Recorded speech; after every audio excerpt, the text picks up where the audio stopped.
Simulan natin ang ating pagdiriwang sa ngalan ng Ama at ng Anak at ng Espiritu Santo. Amen. Ang pagpapala ng ating Panginoong Hesukristo, ang pag-ibig ng Diyos Ama at ang pakikipagkaisa ng Espiritu Santo naway sumainyong lahat.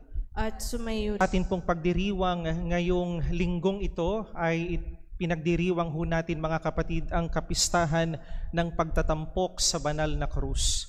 At upang tayo po'y maging marapat gumanap sa ating banal na pagdiriwang, aminin natin ang ating mga kasalanan, balikan natin ang ating mga kalabisan, at pakaisipin nating mabuti ang ating mga kakulangan. Tayo pong lahat, inaamin ko sa makapangyarihang Diyos at sa inyo mga kapatid, na lubha akong nagkasala sa isip, sa salita at sa gawa, at sa aking pagkukulang. Kaya isinasamo ko sa mahal na Birheng Maria, sa lahat ng mga anghel at mga banal, at sa inyo mga kapatid, na ako'y panalangin sa Panginoong ating Diyos. Kaawaan tayo ng makapangyarihang Diyos, patawarin tayo sa ating mga kasalanan, at patnubayan tayong palagi hanggang tayong lahat ay makarating sa buhay na walang hanggan. Amen. Panginoon, kaawaan mo kami. Panginoon, kaawaan mo kami. Kristo, kaawaan mo kami. Kristo, kaawaan mo kami. Panginoon, kaawaan mo kami. Panginoon, kaawaan mo kami. Gloria in excelsis Deo.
Ama naming makapangyarihan, niloob mong akuin ng iyong anak ang krus at kamatayan, upang ang sangkatauhan ay matubos at mabuhay.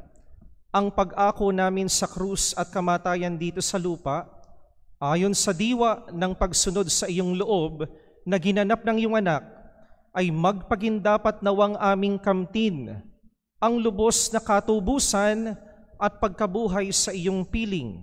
Sa pamamagitan ni Hesukristo, kasama ng Espiritu Santo, magpasawalang hanggan. Amen.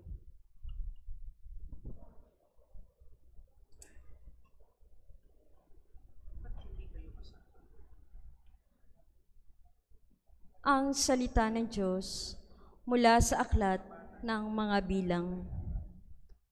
Noong maaraw na iyon, nainip ang mga tao sa pasikot-sikot na paglalakbay. Nagreklamo sila kay Moises, "Inaalis mo ba kami sa Ehipto para patayin sa ilang na ito? Wala kaming makain ni mainom. Sawa na kami sa walang kwentang pagkain ito." Dahil dito, sila'y pinadalan ng Panginoon ng makamandag na ahas, at sino mang matuka nito ay namamatay. Kaya lumapit sila kay Moises. Sinabi nila, "Nagkasala kami sa Panginoon at sa iyo. Idalangin mo sa kanyang paalisin ang mga ahas na ito." Dumalangin nga si Moises ng ganito. Ang sagot sa kanya ng Panginoon, "Gumawa ka ng isang ahas na tanso, ilagay mo yon sa dulo ng isang tikin, at sino mang natuklaw ng ahas na tumingin doon ay hindi na mamamatay." Gayon nga ang ginawa ni Moises. Mula noon, lahat ng matuklaw ng ahas, ngunit tumingin sa ahas na tansoy, hindi na mamamatay. Ang salita ng Diyos. Salamat sa Diyos.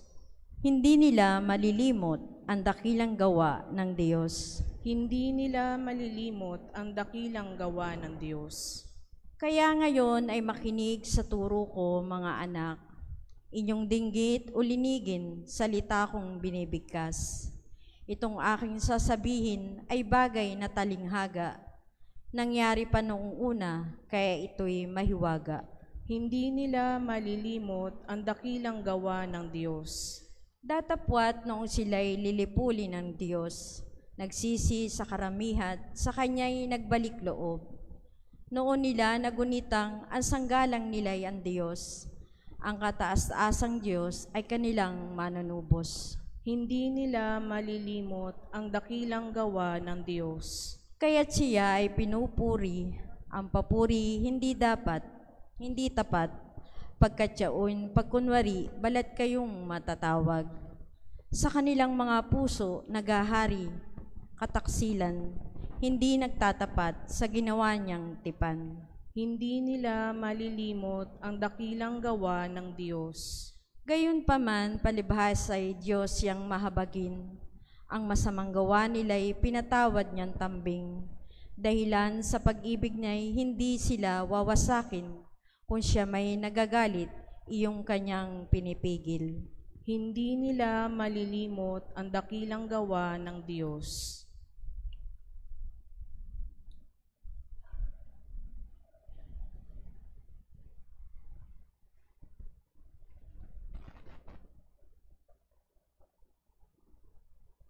Ang salita ng Diyos mula sa sulat ni Apostol San Pablo sa mga taga-Pilipos.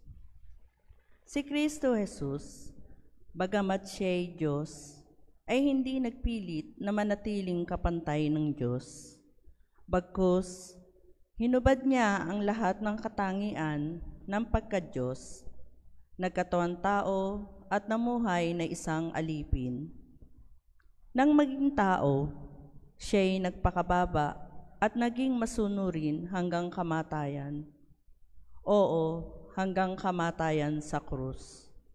Kaya naman, siya'y itinampok ng Diyos at binigyan ng pangalang higit sa lahat ng pangalan. Ano pat ang lahat ng nilalang na nasa langit, nasa lupa, nasa ilalim ng lupa, ay maninikluhod at sasamba sa Kanya, at ipapahayag ng lahat na si Jesucristo ang Panginoon, sa ikararangal ng Diyos Ama, ang salita ng Diyos. Salamat sa Diyos.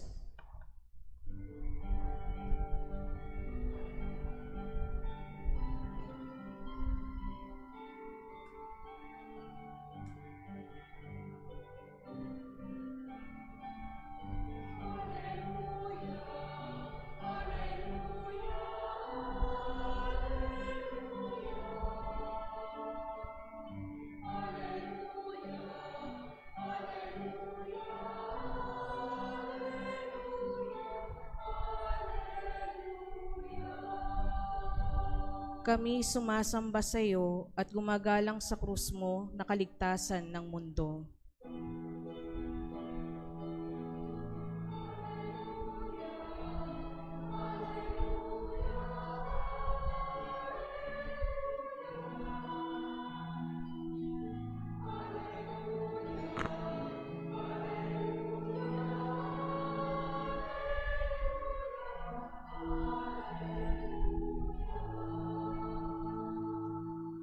Sumainyo ang Panginoon. At sumayo rin. Ang mabuting balita ng Panginoon ayon kay San Juan. Papuri sa iyo, Panginoon. Noong panahong iyon, sinabi ni Jesus kay Nicodemo, walang umakyat sa langit, kundi ang bumaba mula sa langit, ang anak ng tao. At kung paanong itinaas ni Moises ang ahas doon sa ilang, gayon din naman, kailangang itaas ang anak ng tao, upang ang sino mang sumampalataya sa Kanya ay magkaroon ng buhay na walang hanggan. Gayon na lamang ang pag-ibig ng Diyos sa sanlibutan. Kaya ibinigay niya ang Kanyang bugtong na anak upang ang sumampalataya sa Kanya ay hindi mapahamak, kundi magkaroon ng buhay na walang hanggan. Sapagkat sinugo ng Diyos ang Kanyang anak, hindi upang hatulang maparusahan ng sanlibutan, kundi upang iligtas ito sa pamamagitan niya. Mga kapatid, ang mabuting balita ng Panginoon. Pinupuri ka namin, Panginoong Hesukristo. Ako ho'y may tanong sa inyo, kayo ho ba'y makakalimutin? Makakalimutin ho ba kayo? Yung sabi nung iba, minsan, yung isa naman, ako talaga namang talamak sa pagiging makakalimutin. Ano ho? Naalala ko ho yung aking nanay. Halimbawa ho, kami ho'y lalakad, aalis. Sasabihin inoff mo ba yung gasol? Ano ho? Hindi ko ka kumami alam. Ikaw tong galing ng kusina. Naku, balikan mo na nga muna. Balikan mo na nga muna. Napatay mo ba yung saksakan ng, o nabunot mo ba yung saksakan ng plancha, ganyan. Ay, opo, mami. Makakalimutin kasi nga, baka naman, alam mo na, sigurado. Yun hong laging may naiiwan. Lagi hong may naiiwan pagka umaalis. Naku, nakalimutan yung ganito, nakalimutan yung ganyan. Ako ho ang madalas kong maiwan, susi. Ilang beses na ho ako nagpalit ng doorknob, mga kapatid. Ano ho ba yung isang bagay naman na dala-dala natin madalas na hindi natin nakakalimutan naman? Sige nga ho. Ano ho? Cellphone. Ako, hindi mawawala yan. Maiwan na lahat.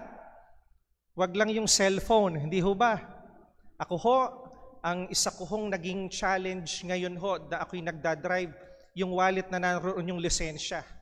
Naku, huwag na huwag mong maiiwan sapagkat pagkamahal, pagka ikay nahuli ng driving without license. Hindi ho ba? Ano ho yung mga nasa bag ninyo na hindi mako-compromise, mga kapatid, na kailangan naroon kapag ka ho kayo ay lalakad o kapag ka kayo ay may lakad o may out of town, aalis, yung hindi pwedeng makalimutan. Pera, o syempre, pera. O, makapatid ka ng palayok doon. O kaya makapatid ka ng kamatis. Pagbayarin ka, ano ho? Alam po ninyo, to be very honest, mga kapatid ng inyo pong lingkod, hindi ho umaalis ng walang dalang medyas. No ho?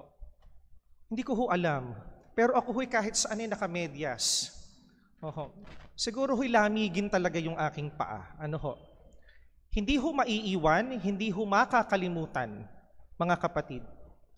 Naalala ko ho, nung kami ho'y mga seminarista, sabi ho ni Bishop Sok, sa isa sa kanyang mga homilies, meron daw hong isang bagay na hindi dapat makakalimutan ang isang seminarista and eventually isang pari sa kanyang bulsa. Sa kanyang bulsa. Ano daw ho iyon, mga kapatid? Well, yung rosaryo, definitely. Pero mga kapatid, sa pagkakataong ito, dahil ang ipinagdiriwang natin ay pagtatampok sa banal na krus, yung nandoon sa dulo ng rosaryo. Amen? Walang iba kundi ang krus. Sige nga ho, sa inyo ho bang mga bags na dala-dala ninyo, ay nandoon ho yung krus ninyo, yung rosaryo na may krus? Opo, ang sabi ng heto po, nasa akin ho. Unfortunately, wala sa bulsa ko yung aking krus. Nandoon sa sasakyan, pero hindi ko inaalis sa aking tabi kapag ako'y nagmamaneho. Hindi ho dapat nawawala sa buhay natin, mga kapatid, itong krus ni Kristo. Nakadikit man ito sa rosaryo ng ating mahal na ina, o ito man ho ay hiwalay na hawak natin. Sa inyo ho bang mga sasakyan ay may nakasabit na krus? Sana. Sa atin ho bang mga sasakyan ay may nakapatong o nakadikit man lang na krus? Meron. Sa inyong mga kwarto at silid, meron ho kaya kasama na ang mga santo na pinagdedebosyonan ninyo ay may krus na nakatayo? Sana. Sa inyong tahanan, sa altar ninyo na kung saan nananalangin kayo bilang isang pamilya, sana'y may krus. Pero, mga kapatid, sana ang hamon sa atin at paanyaya, huwag na iiwan ang ating mga krus sa mere decorations only. Yung naroroon, dinadaanan natin, nakikita natin. Kaya lang, ang tanong, ito ba ay mayroong greater weight and significance sa buhay natin bilang mga Kristiyano? Na kapag nakikita natin ang krus, si Kristo mismo sa krus, ang tanong, ano ba dapat ang nararamdaman ko bilang Kristiyano? Ano ba dapat ang nasa isip ko? Ano ba dapat yung consolidated idea na nasa aking puso at nasa aking isip? Kapag nakikita ko yung krus na yan, na nakapako ang Panginoong Hesukristo, ano ba dapat ang aking iniisip? Ano ba dapat ang aking disposisyon?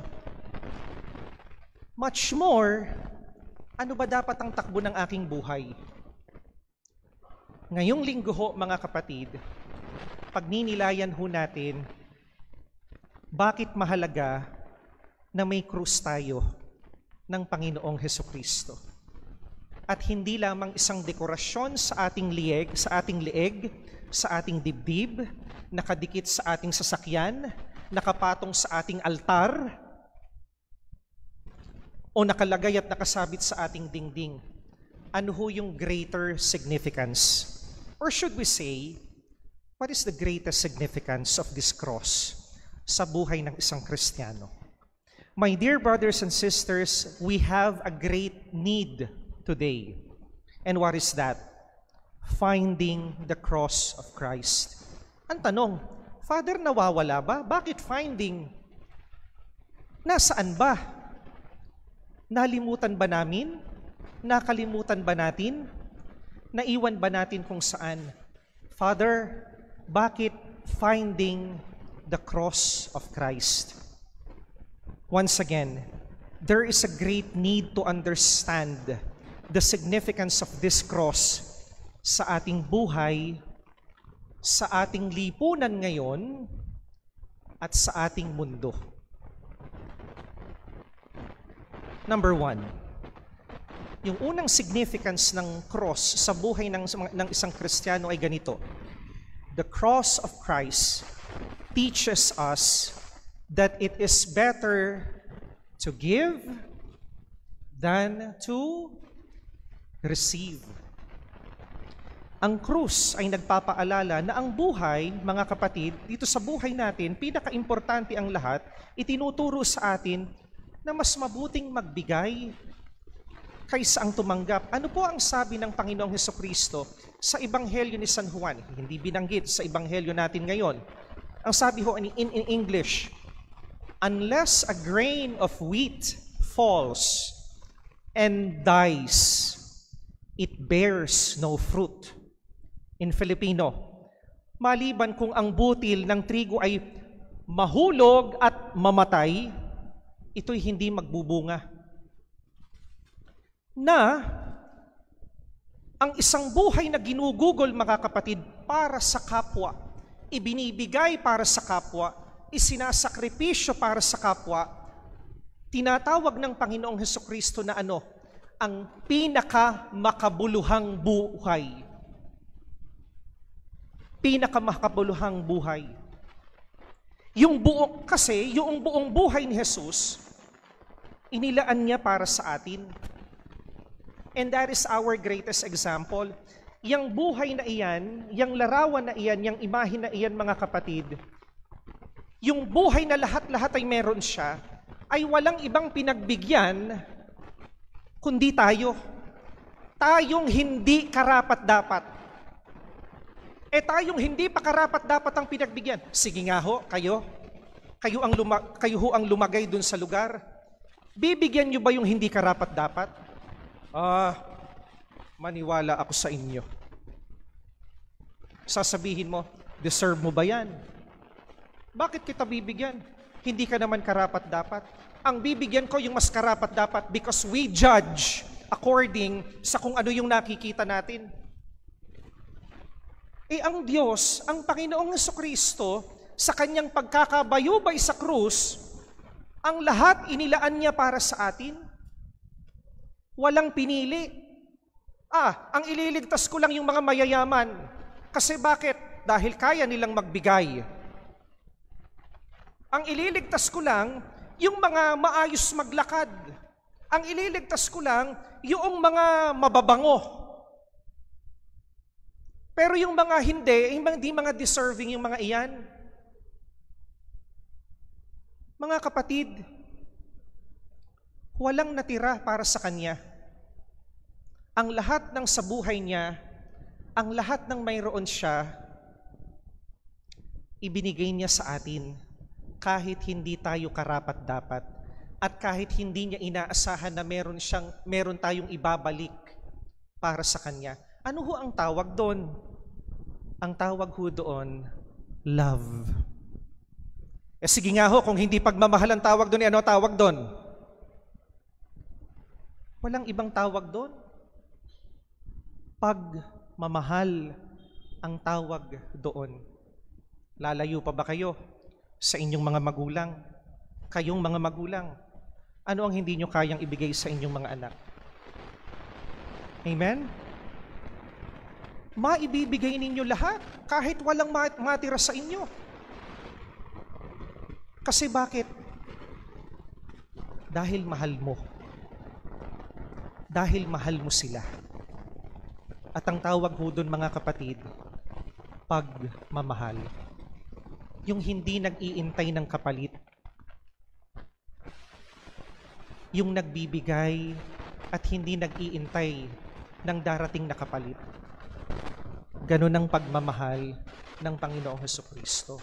Kaya naman, mga kapatid, sa first point natin, kapag nakikita mo yung cross sa simbahan ninyo, dito sa inihahandang parokya, sa malaparokyang simbahan ng Immaculada Concepcion sa Marungko, pag nakikita mo yan, ipinapaalala sa akin ng krus sa aming simbahan at ng mga krus na aking nakikita, ang krus ni Kristo, pinakamainam at pinakamabuti ang magbigay. ng hindi naghihintay ng kapalit. Dahil ang tawag doon, pagmamahal. Amen? Number 2, mga ano ho ito, mga 15. Okay lang ho ba sa inyo yon? Di ho, nagbibiro lamang ho ako. Pangalawa ho, mga kapatid, bakit mahalaga na may krus tayo ng Panginoong Hesukristo? What is the significance? Number 2, the cross reminds us that life is temporary. Once again, pag nakikita ninyo yung krus na yan, ipinapaalala niyan sa atin mga kapatid na ang buhay natin is not forever. Pansamantala lang, Tata Celso, hindi ba, no? Sa Tagalog, ang krus ay nagpapaalala na ang buhay ay pansamantala lamang. Kasi bakit? Dahil yung krus na iyan ang nagpapaalala sa atin na paghiga natin sa dulo at hangganan ng ating buhay, yung krus na iyan ang makakatabi natin sa mga kabaong natin. Father, ano ba naman yung sinasabi mo na yan? Nakakatakot naman. Hindi ba totoo naman? Amen? Pagka ho kayo pumupunta sa mga lamay, maliban lamang kung hindi katoliko yung namatay, pero ho kapag kakatoliko, mga kapatid, tiyak na tiyak, krus na may corpus iyon. Ang krus ni Kristo. Siya nga ho, hindi ho ba? Sa ating kamatayan, paghiga natin sa ating mga kabaong, pagka naabot natin yung dulo at hangganan ng buhay natin, ano yung nasa gilid mo? Krus. Kapag ka ikaw ay hinatid sa yung huling hantungan, ano yung nasa ibabaw ng libingan mo? Krus. Kung wala man sa ibabaw ng libingan mo, nakaukit sa lapida mo, krus. Kaya huwag mong iyayabang na ang buhay mo'y pang walang hanggan. Kaya do not boast, my dear brothers and sisters, na yung buhay natin ay forever. Nako, ito po ay napakalaking kahangalan sa parte ng tao na itinuturing natin ang sarili natin, I'm gonna live here forever. No. Pag nakikita mo yan mga kapatid, yung krus na iyan, ano ang sinasabi sa atin? It reminds us that life is temporary. It prepares us for our impending death. Yung coming death natin. It reminds us to appreciate the life all the more. I-appreciate natin yung buhay na meron tayo. Kasi bakit? Maikli nga eh. Kung yung isang bagay ba at isang sitwasyon sa buhay natin, sasaglit at maikli, hindi mo ba susulitin? O hindi nga ho ba kapag halimbawa meron kayong bakasyon at sinabi ninyo na yung bakasyon ninyo overnight lang, o ano sasabihin ninyo? Sulitin natin, isang gabi lang eh. Gawin na natin lahat. Di ho ba? Same thing with our life. Sa buhay nating maikli, dapat sulit. Hindi sulit sa kasalanan, ha? Sulit sa Diyos. At hindi lamang po iyon, mga kapatid. Dahil ipinapaalala sa atin na ang buhay ay pansamantala lamang, the cross urges us to be good as individual. Maging mabuti sa ating kapwa. Aba, sasaglit na nga lang ang buhay mo, masama pa ugali mo.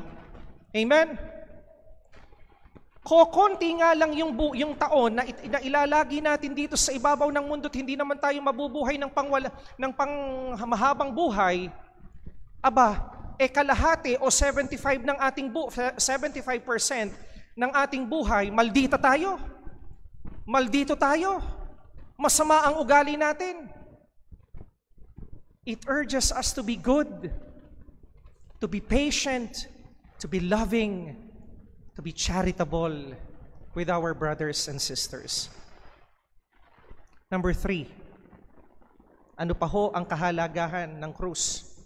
Mga kapatid, higit sa lahat, huwag nating kalilimutan. Above all, the cross challenges us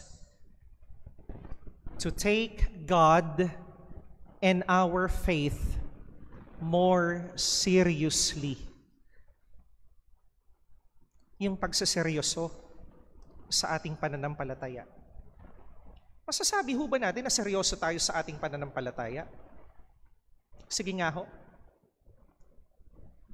Kung halimbawa meron hong grading system na 1 to 10, 1 is the lowest, 10 is the highest, how are you going to rate your faithfulness, your seriousness with the faith that you receive from the Lord? 10 ba? 5 ba? Humble tayo. Father, mga 3. Mga kapatid, pangarapin nating maging banal. Amen? Natatandaan ko nung nakaraang araw, hindi ho ba ang pagbasa mapalad? Mapalad ang mga. Di ho ba? Sabi ho nung aking professor when I was in the seminary, mga seminarista, mga anak, pangarapin ninyong maging mapalad. Ay, hindi ho doon natapos yung aking professor. Pangarapin ninyong maging seryoso sa pananampalataya. Sa makatuwid, pangarapin ninyong maging banal. Pangarapin ninyo na kung saan tayo'y nagpupursigi sa ating pananampalataya. Hindi yung nagsisimba tayo ng linggo, banal-banalan tayo. Pero pagdating ng Lunes, maldita-malditahan tayo. Di ho ba? It's not walking the faith and living out the faith na atin hong tinanggap mula sa Diyos. It's not making it serious sa buhay natin. Hindi pagseseryoso iyon sa pamumuhay natin bilang mga Kristiyano. Lalo na lang yung kabanalan. Diyos ko, napakahirap kayang magpakabanal. Yun ngang pare, hirap na hirap magpakabanal eh. O hindi ba? Paano pa yung lahi ko? Kasi ang pagiging banal, mga kapatid, at pagseseryoso sa pananampalataya, hindi lang panlabas. Ang pinakamahalaga, mga kapatid, if you're taking your faith seriously and holiness seriously, ang labanan hindi yung nakikita, yung interior. Amen? Kasi bakit? Doon tayo nakikita ng Diyos. Yung panlabas, nakikita ng tao. Yan yung pinapalakpakan ng tao eh. Ang banal naman ni sister. Napakabuti naman ni brother. No, perfect attendance si kuya. Napakahusay nilang magsimba. Walang mintis kada linggo. But my dear brothers and sisters, the truth is, it's not the superficial. Because the true test is the interior. Yung loob, yung hindi nakikita ng kapwa, na ang nakakakita lang ay ang Diyos. Meron pang 12 eh. Okay na yung 3, no? Hindi ko 3 lang ho talaga. Mga kapatid, sa pagdiriwang ho natin ngayong linggo na ito ng banal na krus, pagtatampok sa banal na krus, sana ho'y huwag maging dekorasyon ng buhay natin at lagpas-lagpasan lang natin itong krus na ito ng Panginoong Hesukristo sa iyong sasakyan, sa iyong tahanan, sa iyong silid, sa iyong leeg, sa iyong dibdib. Bagkus, kapag ka nakikita natin ito, mga kapatid, yung mga bagay na sinabi ko sa inyo, ang magpaalala sa atin tungkol sa ating pagmamahal at pananampalataya diyan sa krus na iyan. Amen? Sumasampalataya ako sa Diyos Amang makapangyarihan sa lahat, na may gawa ng langit at lupa. Sumasampalataya naman ako kay Jesucristo, isang anak ng Diyos, Panginoon nating lahat. Nagkatawang tao siya, lalang ng Espiritu Santo, ipinanganak ni Santa Maria Birhen, pinagpakasakit ni Poncio Pilato, Ipinako sa krus na matay nilibing. Nanaog sa kinaroroonan ng mga yumao. Nang may ikatlong araw na buhay na maguli, umakyat sa langit, naluluklok sa kanan ng Diyos amang makapangyarihan sa lahat. Doon magmumulat paririto at hukom sa nangabubuhay at nangamatay na tao. Sumasampalataya naman ako sa Diyos Espiritu Santo, sa banal na simbahang katolika, sa kasamahan ng mga banal, sa kapatawaran ng mga kasalanan, sa pagkabuhay na magmuli ng mga namatay na tao, at sa buhay na walang hanggan. Amen. Mga kapatid, manalangin tayo sa Diyos amang mapagmahal o nagmahal sa atin ng lubos na kahit ang kanyang bugtong na anak ay hinayaan niyang mapako sa krus upang matamo natin ang kaligtasan.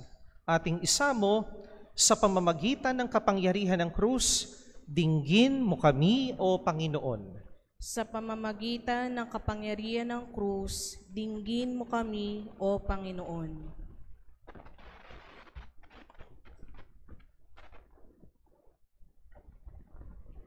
Para sa simbahan sa lupa, naway magpatuloy sa paglaban sa kasamaan patungo sa tagumpay sa ilalim ng bandila ng krus. Manalangin tayo sa Panginoon. Sa pamamagitan ng kapangyarihan ng krus, dinggin mo kami o Panginoon.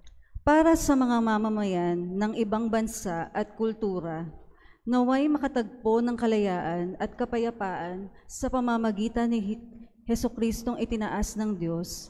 Manalangin tayo sa Panginoon. Sa pamamagitan ng kapangyarihan ng krus, dinggin mo kami o Panginoon.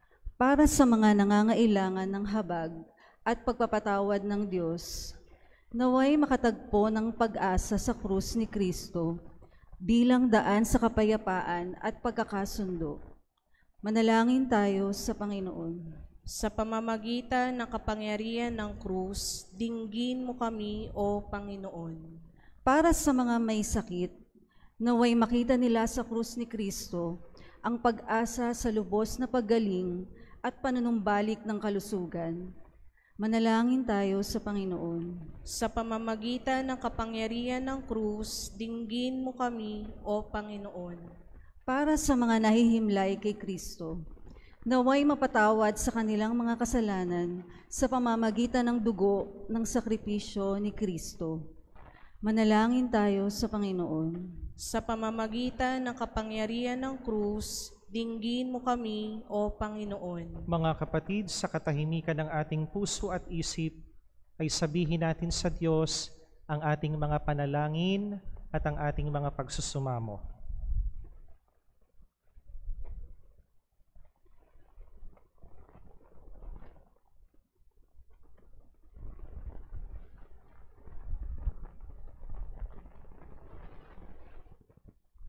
Manalangin tayo sa Panginoon.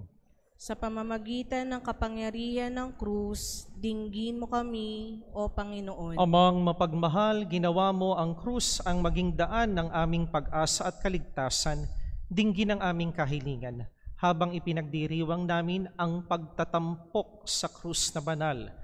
Patuloy nawa naming maranasan ang iyong masaganang awa sa pamamagitan ni Jesucristo kasama ng Espiritu Santo, magpasawalang hanggan. Amen.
Manalangin kayo mga kapatid upang ang ating paghahain ay kalugdan ng Diyos sa makapangyarihan sa lahat.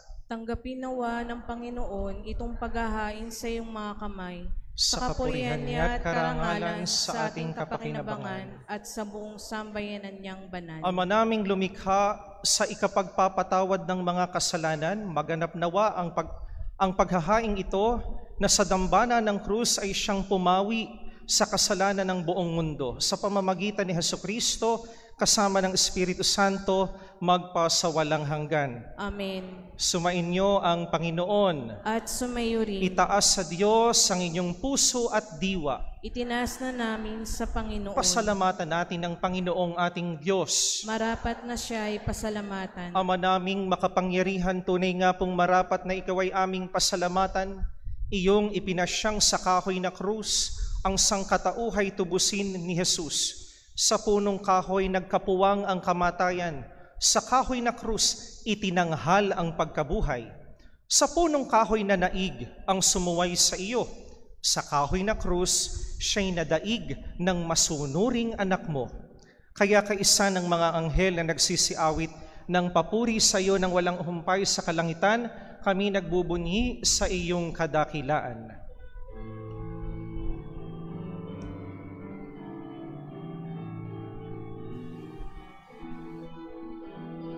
Santo, Santo, Santo, Panginoong Diyos, napupuno ang langit at lupa ng kadakilaan mo.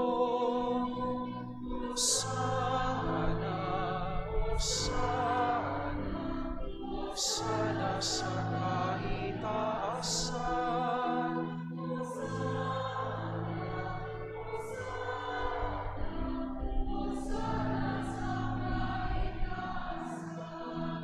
Pinagpala ang naparirito sa ngalan ng Panginoon.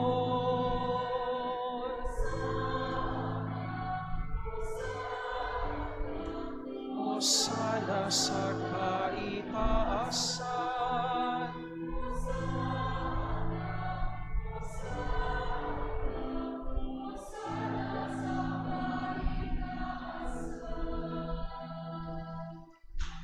Ama naming banal, ikaw ang bukal ng tanang kabanalan. Kaya't sa pamamagitan ng iyong Espiritu, gawin mong banal ang mga kaloob na ito, upang para sa amin ay maging katawan at dugo ng aming Panginoong Hesukristo. Bago niya pinagtiis ang kusang loob na maging handog, hinawakan niya ang tinapay, pinasalamatan kanya, pinaghati-hati niya iyon, iniabot sa kanyang mga alagad at sinabi, "Tanggapin ninyong lahat ito at kanin. Ito ang aking katawan na ihahandog para sa inyo."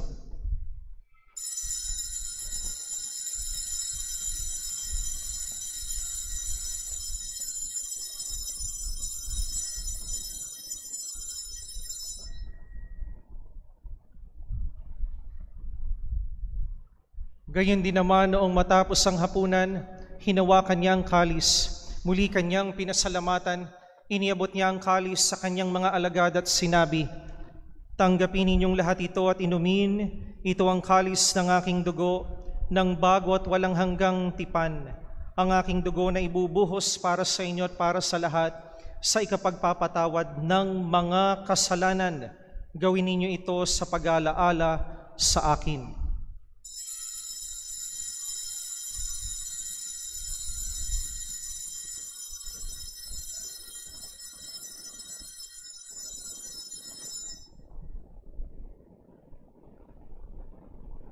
Ipagbunyi natin ang misteryo ng pananampalataya.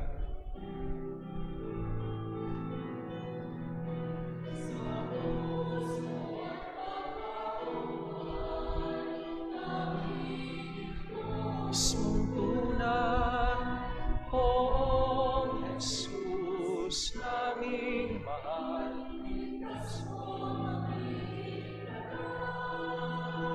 Poong Jesus, naming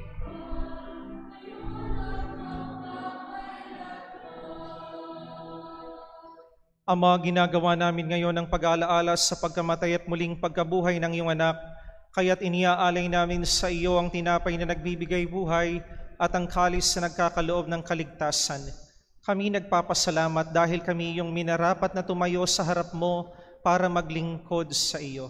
Isinasamo namin kami magsasalo-salo sa katawan at dugo ni Kristo ay mabuklod sa pagkakaisa sa pamamagitan ng Espiritu Santo. Ama, lingapin mo po ang iyong simbahang laganap sa buong daigdig.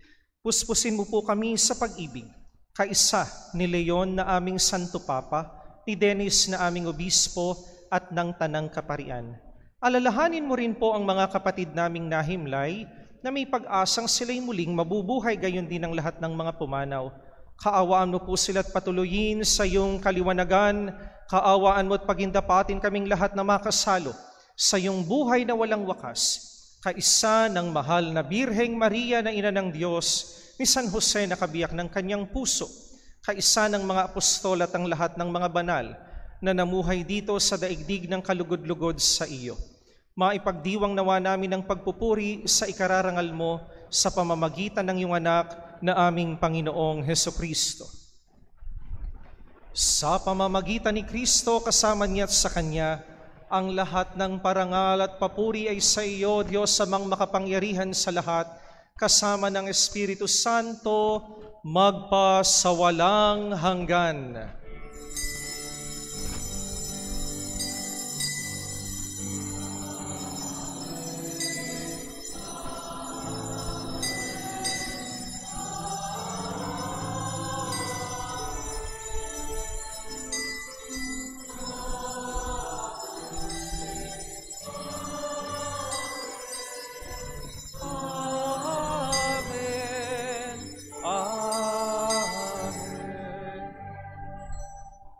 Sa tagubili ng mga nakagagaling na utos at turo ni Jesus na Panginoon natin at Diyos, mga kapatid, awitin po natin ang lakas loob.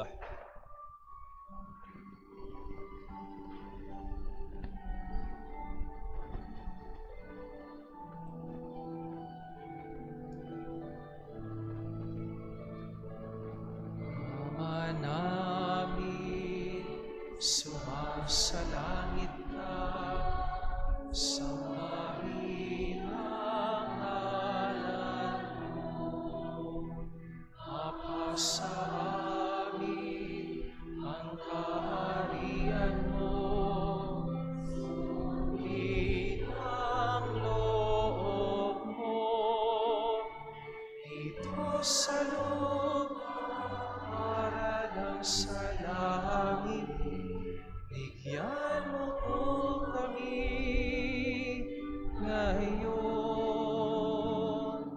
ng aming kakain sa araw at patawarin mo kami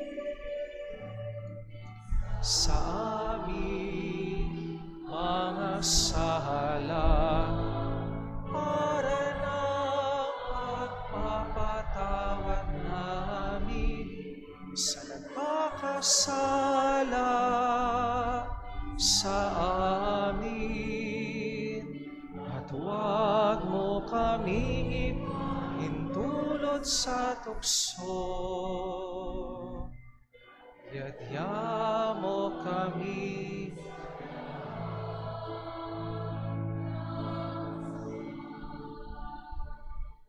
Hinihiling namin kami, adya, sa lahat ng masama, pagkalooban ng kapayapaan araw-araw, iligtas sa kasalanan, ilayo sa lahat ng kapahamakan, samantalang aming pinananabikan ang dakilang araw ng pagpapahayag ng tagapagligtas naming si Hesukristo.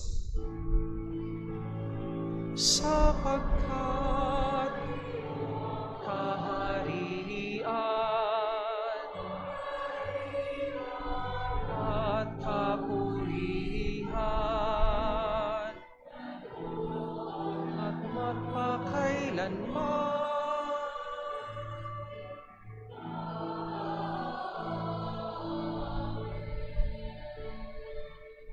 Panginoong Hesukristo, sinabi mo sa iyong mga apostol, kapayapaan ang iniiwan ko sa inyo, ang aking kapayapaan ang ibinibigay ko sa inyo.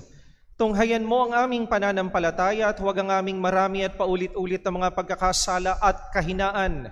Pagkalooban mo po kami ng kapayapaan at pagkakaisa ayon sa iyong kalooban, kasama ng Espiritu Santo, magpasawalang hanggan. Amen. Ang kapayapaan ng Panginoon ay laging sumainyo. At sumayo rin. Mga kapatid, magbigayan ho kayo ng kapayapaan sa isa't isa. Peace be with you.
Mga kapatid, ito ang kordero ng Diyos, ang pag-ibig ng Ama. Ito ang nag-aalis ng mga kasalanan ng sanlibutan. Mapalad tayong mga inaanyayahan sa kanyang banal na piging. Panginoon, hindi ako karapat-dapat na magpatuloy sa iyo, ngunit sa isang salita mo lamang ay gagaling na ako.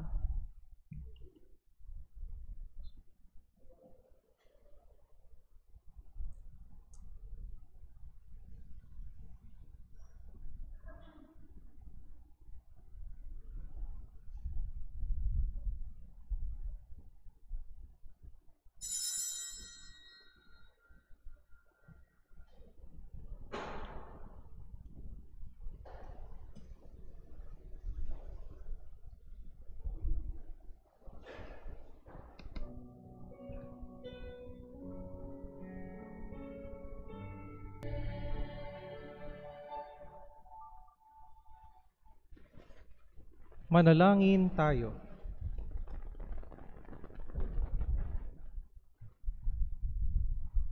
Panginoong Hesukristo, kaming nagsalo-salo sa banal na pakikinabang ay nakikiusap sa iyo nang ang mga nasagip ng kahoy na krus na nagbibigay buhay ay iyong ihatid sa pagkabuhay sa kaluwalhatian, sapagkat ikaw ang Panginoon magpasawalang hanggan. Amen. Sumainyo ang Panginoon. At sumayo rin. Pagpalain kayong lahat ng makapangyarihang Diyos, Ama at ng Anak at ng Espiritu Santo. Amen. Tapos na ang ating pagdiriwang ng banal na misa, humayo kayong palagi sa pag-ibig at kapayapaan ng Panginoong Hesukristo. Salamat sa Diyos.